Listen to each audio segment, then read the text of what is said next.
Matjiesfontein. Dat is de trein. Dat is de trein. Trein naar Matjiesfontein. Dat is de trein. Dat is de trein. Dat is de trein. Trein naar Matjiesfontein. Dat is de trein. Dat is de trein.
A 19th century British military garrison, this tiny Karoo hamlet has been completely restored to include one of the finest hotels in the country.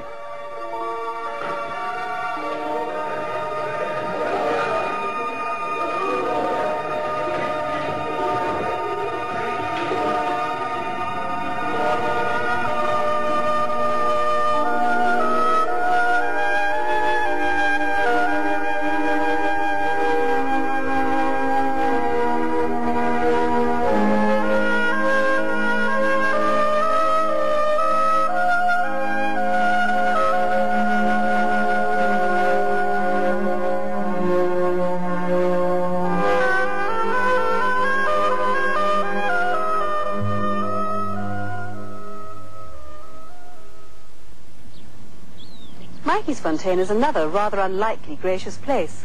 An insignificant little station on the main line between Cape Town and Johannesburg, on the edge of the great wilderness of the Karoo.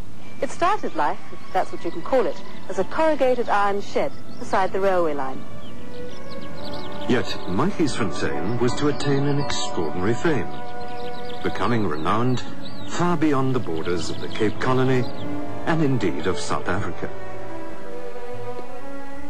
The reason for this renown was due virtually entirely to the dynamic and enterprising personality of James Douglas Logan, a pioneering patriarch in the grand old style, who came to be known everywhere as the Laird of Matjiesfontein. Logan was born in Berwickshire in 1857 and set off for Australia in a sailing ship at the age of 20. But when the vessel put into Simon's Bay waterlogged as a result of a severe storm around the Cape, the vigorous young Scot decided to leave the ship. With only £5 in his pocket, he walked to Cape Town, where he took a job as a porter at the new station, which was under construction for the Cape Colonial Railways. By the time the last brick was in place, young Jimmy Logan was the station master. Before long, he had progressed to district superintendent at Toes River, then called Montague Road, and it was here that James Logan first encountered Matjiesfontein. Giving up his job with the railways, Logan set about nothing less than the creation of a private little empire here on this desolate edge of the Karoo.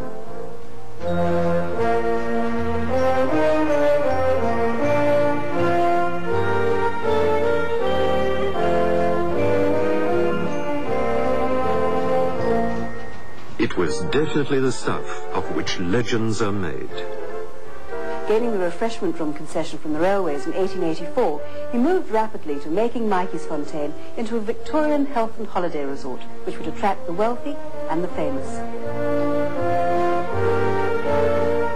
The secret of Logan's affection for Matjiesfontein had its origins in his own weak chest, which was cured by the dry champagne of the Karoo air. And this was to be a key factor in the village's burgeoning fame. The success remains apparent. It was Jimmy Logan who designed and put up practically every building standing here today, complete in every detail, even down to the London lampposts, imported specially for street lighting. He gave South Africa its first artesian well and had the longest private telephone line in the country, linking his own residence, Tweedside Lodge, with the village. Tweedside Lodge, quite distinctive in its blue and white livery, is still lived in today by James Logan's grandson, Major John Buste, and his wife.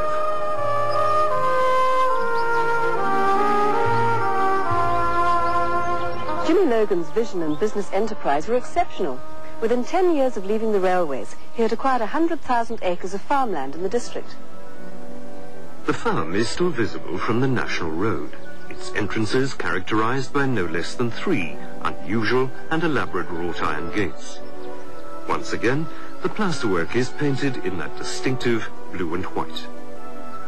There's more than a touch of Tweedside too in the farm's lush green pastures, here at the edge of the Karoo.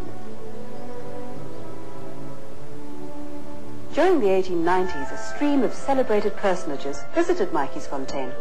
The spectacle of an annual pilgrimage of British aristocracy to this tiny Karoo dorp remains astonishing, but it certainly bore testimony to Logan's drive and initiative. It became fashionable to make the sea voyage to the Cape, and the trip to Matjiesfontein then became de rigueur.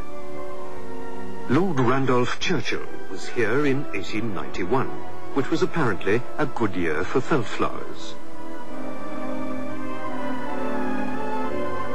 He picked bluebells on the koppies, borrowed a dog from Logan at the recommendation of Cecil John Rhodes, and later went on a shooting expedition to Rhodesia.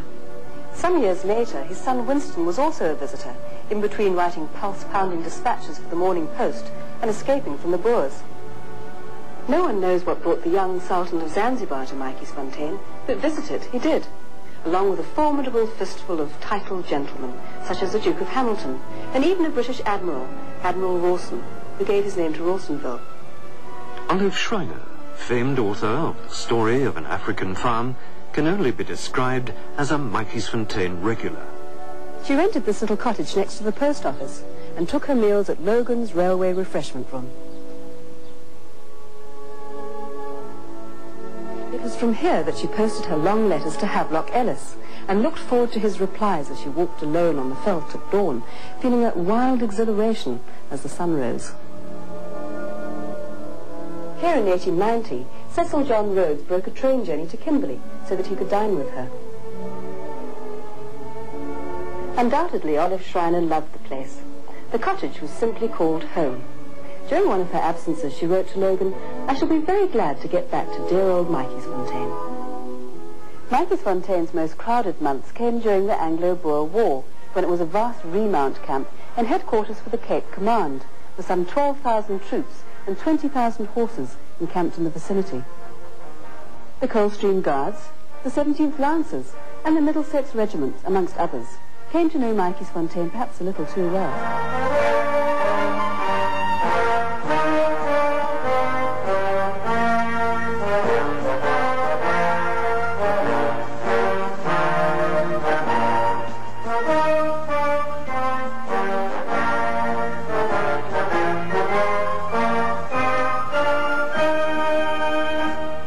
Always the individualist, Logan raised his own mounted corps for service in the field and equipped it at his own expense. He himself was twice wounded and mentioned in dispatches. What a character. It was down one of Matjiesfontein's side streets that a Major Douglas Haig, later Field Marshal Earl Haig, Commander-in-Chief of the British Army in Flanders during World War I, presided over a private mess and invited a certain Mr. James Douglas Logan to a champagne party. It was on this railway platform that Private Edgar Wallace, Royal Army Medical Corps, unloaded medical stores. The recently completed Hotel Milner became a military hospital, with its central turret used as an armed lookout post. And down the main street walked the great military men of the time, Sir John French, Lord Kitchener, and even Lord Roberts himself.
Once again, it's very tempting to imagine how splendidly Victorian Matjiesfontein must have been in those vanished but vivid times.